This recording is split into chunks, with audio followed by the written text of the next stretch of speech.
All right, for these logically completes the text ones, we might need to add a little bit of reasoning to kind of bridge the gap between what they say and what the correct answer is, but just start with what the passage is. Let's just see if we can kind of follow the train of thought that this author has. Although military veterans make up a small proportion of the total population of the United States, they occupy a significantly higher proportion of the jobs in the civilian government. So small to high, right? Like they're making a contrast here. One possible explanation for this disproportionate representation is that military service familiarizes people with certain organizational structures that are also reflected in the civilian government bureaucracy, and this familiarity thus makes them good what? Workers? Applicants? Something like that, right? It familiarizes them with organizational structures, and so those same things are in the government bureaucracy, so then it makes them good at jobs. I don't know. That seems to be what they're going with. They're good. They're hired because they're good. They understand stuff. Okay. So it makes civilian government jobs especially appealing to military veterans. Maybe they like it, right? So it's positive. Same as our guess, so that might fit. Let's look at B.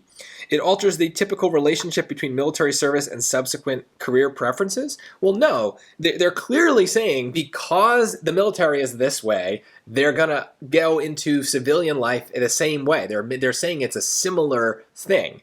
So this is making a contrast, right? There's an alteration between the relationship. No. They're saying it's the same thing. So this is changing the logic. C. It encourages non-veterans applying for civilian government jobs to consider military service instead. What?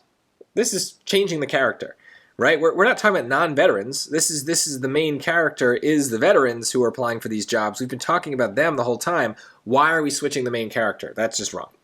D. It increases the number of civilian government jobs that require some amount of military experience to perform. Well, maybe, and I think that that's very tempting, but it's a little too far. So, how can I put this?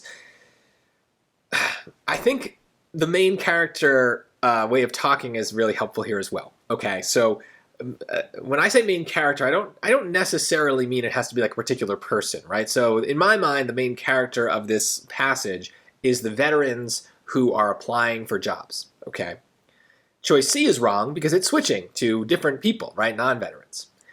Choice D is also kind of changing the main character as well. It's changing it to the jobs, right? It's saying that the jobs require military experience and that the number of those jobs is changing, but we're never really talking about the job market. We're talking about what the veterans do, right? They are in the military and then they come out and they make up a large proportion of people in the workforce is what they're kind of saying. So it's not about the work, it's not about the job, it's about the people doing the job. So A is the best bet because it sticks to that, right? It makes civilian government jobs especially appealing to military veterans. The veterans find these jobs appealing, so they go to them. So it's still talking about the same people, basically. D is tricky. I think this is kind of a trap. The reason, another reason it's wrong is it's just, more specifically than just we're talking about the jobs, we don't really know anything about these jobs. So it's the veterans who's have the experiences that we're talking about. We're not saying that there's some sort of like change in like the workforce that requires more people to have military experience. They're just saying that normal jobs that anybody could apply for tend to have a higher proportion of military veterans because they seem to be attracted to those jobs. This is a tricky one, but it does kind of fit our mold for these reading passages, is that kind of the simplest explanation is usually the best, right? Why are there more veterans applying to these civilian jobs? Because they like them, right? It's kind of leading us in that direction. So I still say the best advice is keep it simple, and if you find yourself between two choices, pick the one that is just like the simplest explanation, the smallest leap from what you're given in the lines to what you're given in the choices. That is almost always going to be the right answer.